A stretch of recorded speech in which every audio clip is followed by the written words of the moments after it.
자, 이번에는 수권입니다. 수권. 자, 수권이라고 하는 건 지구에 분포하는 모든 물, 그치? 우리 그래서 지구계 지권, 수권, 기권, 생물권, 외권 했는데, 자, 이번에는 수권, 모든 물입니다.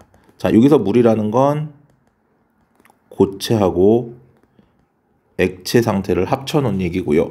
자, 지구 표면의 70%가 물로 덮여 있습니다. 그러니까 나머지 30%는 육지로 덮여 있다. 이 70%는 대부분 바다겠지.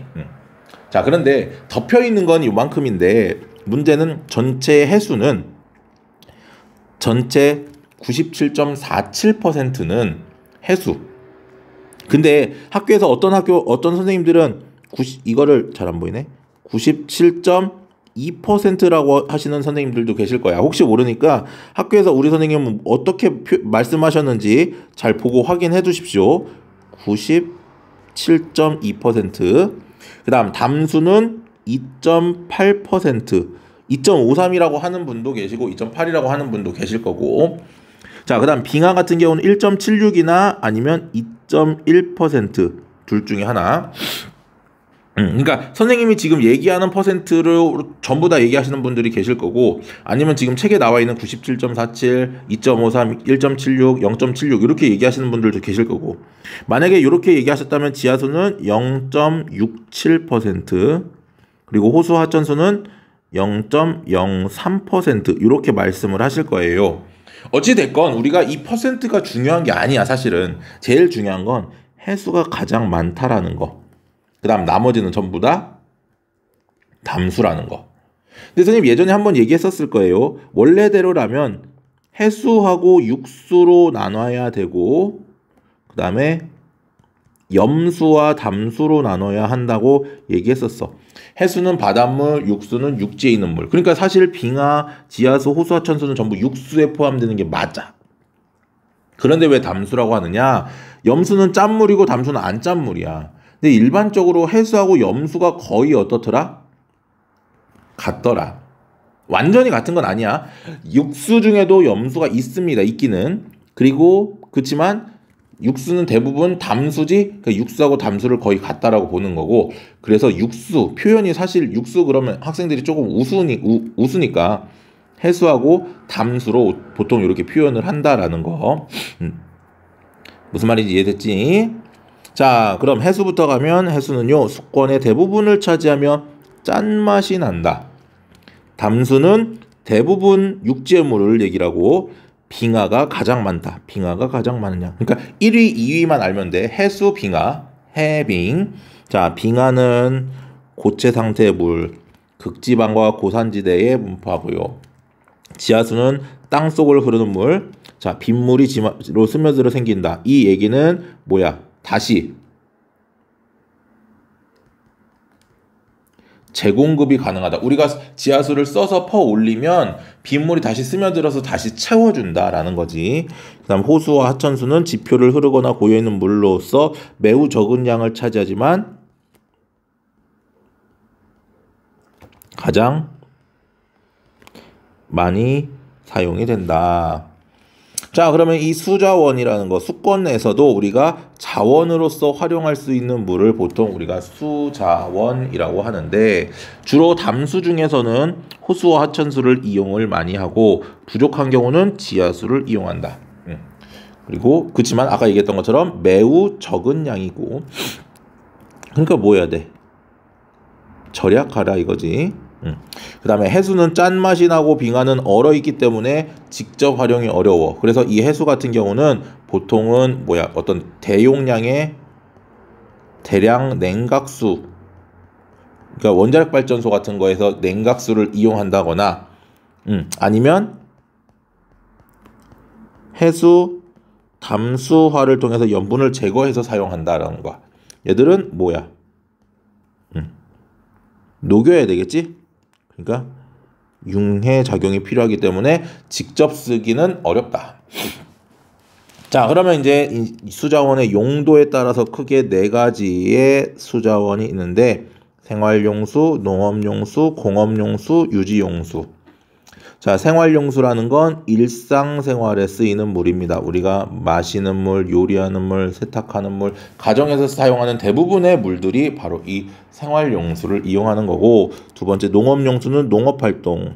자, 여기서 농업활동이라고 하면 뭐 농사 짓는 것만 얘기를 하는 친구들이 있는데, 가축을 키운다거나 아니면 산림, 우리가 그 나무를 자라게 하는 거, 숲을 유지시키는 거, 이런 것들 전부 농업용수고요. 공업용수는 산업활동에 쓰이는 물, 즉 아까 얘기했던 냉각수, 그다음에 뭐 공장에 쓰이는 뭐 만들거나 세척할 때 필요한 것들, 아니면 뭐 돌 같은 거를 쪼갤 때도 보통 물을 가지고 쪼개는 경우들이 많아. 고압수를 이용해서 돌을 자르거나 그러는 경우들도 있고요. 그다음 유지용수, 하천이 정상적인 기능을 하기 위해 필요한 물. 이건 뭡니까? 가뭄이 일어서 뭐라고 해야 되죠? 강이나 이런 하천들이 마를 경우를 대비해서 거기에 물을 공급해 주는 것들을 우리가 유지용수라고 얘기를 하고, 우리나라 같은 경우는요, 농업용수가 1등, 그다음 유지용수가 2등, 생활용수가 3, 공업용수가 4입니다. 이것도 우리가 순서 기억해 두면 농, 유, 생, 공, 농업용수, 유지용수, 생활용수, 공업용수 순이더라라는 거.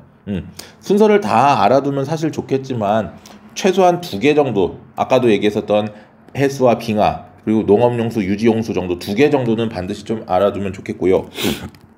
자, 그러면 이제 이 수자원의 가치는 어떤 필요가 있느냐? 자, 뭐 인류의 증가와 산업 문명의 발달에 따라서 물 사용량이 어떻게 된다? 많아진다. 물이 없이는 안 돼. 그렇지만 수자원 양은 매우 적고 한정적에 있다.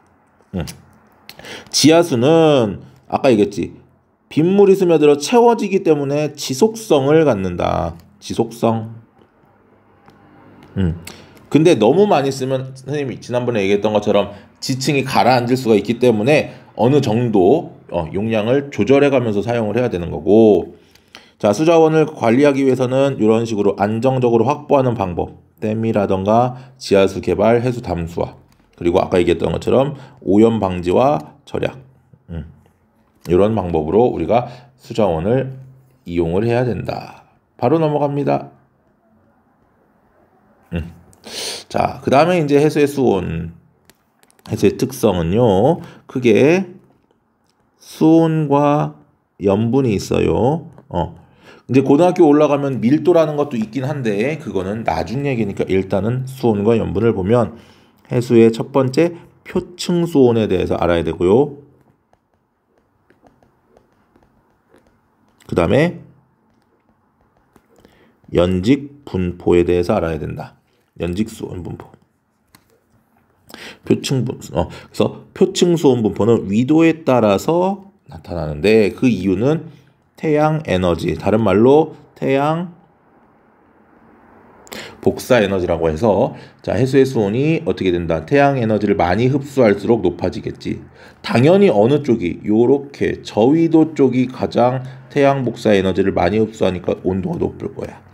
저위도가 고온, 고위도는 저온. 그러니까 여기서 위로 올라갈수록, 여기서 아래로 내려갈수록 수온이 점점 낮아진다. 표층 수온이 낮아진다. 그 이유는 태양 에너지가 적게 도달하기 때문에. 지구가 이렇게 둥그니까, 자, 이렇게 요 크기로 그려볼까 한번. 이렇게 지구가 둥그니까 여기는 태양 에너지가 직접적으로 수직으로 들어오지만 여기는 어떻게 거의 이렇게 나란하게 들어온단 말이지. 여긴 비스듬하게 들어오고. 그러니까 얘들은 흡수가 어떻더라? 많고, 요 고위도는 흡수가 적도라. 따라서 위도가 같은 곳에서는 표층 수온이 어떻게 비슷하게, 즉 위도에 따른 수온 분포라고 봐도 무방하다라는 거지. 위도에 따라서 표층 수온은. 그다음 연직 수온 분포는요, 깊이에 따라서 수온이 다르게 나타나는데, 태양 에너지도 중요하지만 바람, 이게 중요하지. 그래서 일단은 태양 에너지를 흡수해서 해수의 수온이 높아지고요. 그 다음에 바람에 의해서 해수가 어떻게 된다? 섞이더라. 수온이 일정한 구간이 나타나는데, 자, 여기 먼저 그림을 보면 여기서 섞이기 때문에 수온이 거의 일정해. 그래서 우리가 혼합층이라고 불렀지. 태양 에너지의 대부분을 흡수하고요. 바람에 의해 해수가 혼합되어 수온이 일정하더라. 약 100에서 200m 정도까지. 표층에서부터. 그리고 바람이 강할수록 두께가 어떻더라? 두꺼워진다. 왜? 더 깊이까지 섞이니까. 섞여. 그 다음 수온 약층 같은 경우는 수온이 급격하게 감소합니다. 수온이 급격하게 낮아지는 층을 얘기를 하고요. 요 위쪽의 수온이 어때? 온도가 높고 아래쪽의 수온은 저온이야. 그러니까 따뜻한 게 위에, 차가운 게 아래에 있어. 따뜻한 물이 위에, 차가운 물이 아래에 있기 때문에 매우 안정하다. 매우 안정하다라는 건 물질이나 에너지 교환을 거의 하지 않는다. 안정하니까. 물질이나 요 혼합층과 심해층 사이의 물질 교환이나 에너지 교환을 차단하는 게 바로 이 수온 약층. 마지막 심해층은요. 태양 에너지가 거의 도달하지 않아 수온이 4도씨 이하로 거의 일정하더라. 그리고 위도나 계절에 관계 없더라라는 거지. 자, 그래서 이렇게 뭐에 따라서 깊이에 따른 수온 분포, 이걸 가지고 우리가 세 개의 층, 혼합층, 수온약층, 심해층으로 구분을 짓고요. 자, 여기 보면 이제 위도별 특징이 나와 있는데 요걸 먼저 얘기해보자. 요걸 그래프를 보면 좀 이해가 돼. 자, A 같은 경우는 표층하고 심층하고 수온 변화가 거의 없어요. 이 A는요, 그러니까 고위도입니다. 쉽게 얘기하면 극지방이 되겠지.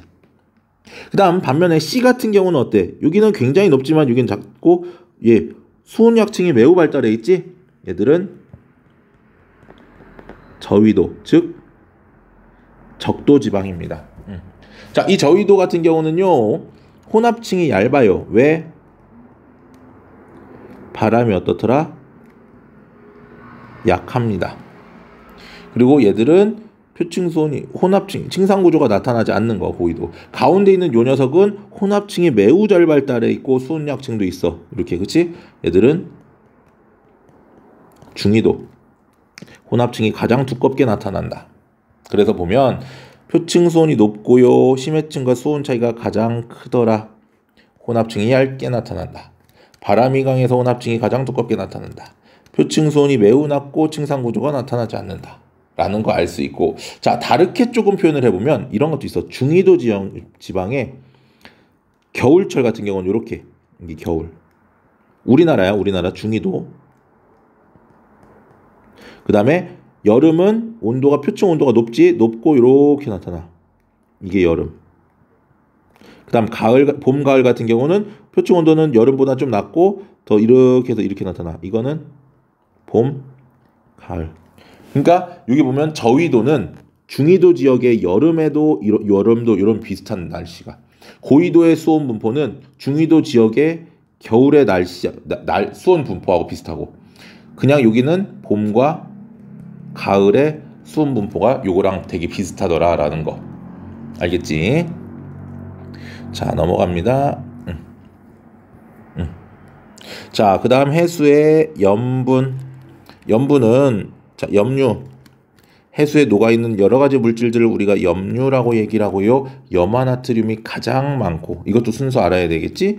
염화마그네슘, 염화나트륨, 염화마그네슘, 요거 두 개는 반드시 기억해야 되고요. 자, 보통 염분은 해수 1000g, 즉 1kg에 염류가 몇 그램 들어있는지를 나타내는데, PSU라고 하는 Practical Salinity Unit, 실용 염분 단위와 퍼밀이라는 두 개의 단위를 이용을 해. 근데 두 개는 거의 비슷합니다. 사실 약간 차이는 있어. 실용 염분 단위는 전류가 흐르는 정도를 가지고 계산을 하는 거고, 퍼밀은 실제로 물을 증발시켜서 계산을 하는 거야.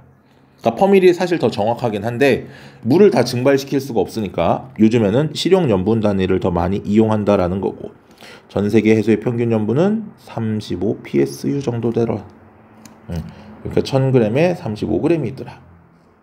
그러면 염분에 영향을 주는 요인은 뭐가 있느냐? 강수량과 증발량, 그리고 담수의 양. 이 담수라는 건 뭐겠어? 민물이지, 염분이 없는 거. 그리고 결빙과 해빙. 결빙은 어는 거, 해빙은 녹는 거. 그러면 증발량이 많으면 담수의 유입이 적으면 해수가 어는 결빙이 일어나면 물의 양이 어떻게 된다? 줄어들어. 따라서 염분이 어떻게 된다? 높아진다. 반면에 강수량이 많고 담수의 유입이 많고 빙하가 녹는 해빙이면 어떻게 돼? 물의 양이 어떻더라? 증가한다. 즉 염분은 낮아진다 라는 거. 자, 이때 중요한 게 요겁니다. 위도별 표층 염분 분포는요. 자, 적도 해역은 염분이 매우 낮아요. 왜냐면 증발이 엄청 많이 되는데 증발이 많은데 이 증발보다 강수가 훨씬 더 많아요. 강수량이. 비가 엄청 많이 내려. 그렇기 때문에 증발은 많이 되지만 강수량이 더 많아서 염분이 낮더라. 자, 중위도 해역 같은 경우는요. 건조한 기후. 그러니까 30도 부근에서는 건조한 기후로 증발량이 강수량보다 많더라. 그러니까 적도의 증발량보다는 중위도의 증발량은 적어. 얘는 중간이야. 근데 얘가 적어. 그래서 지금 중위도는 염분이 높은 거고.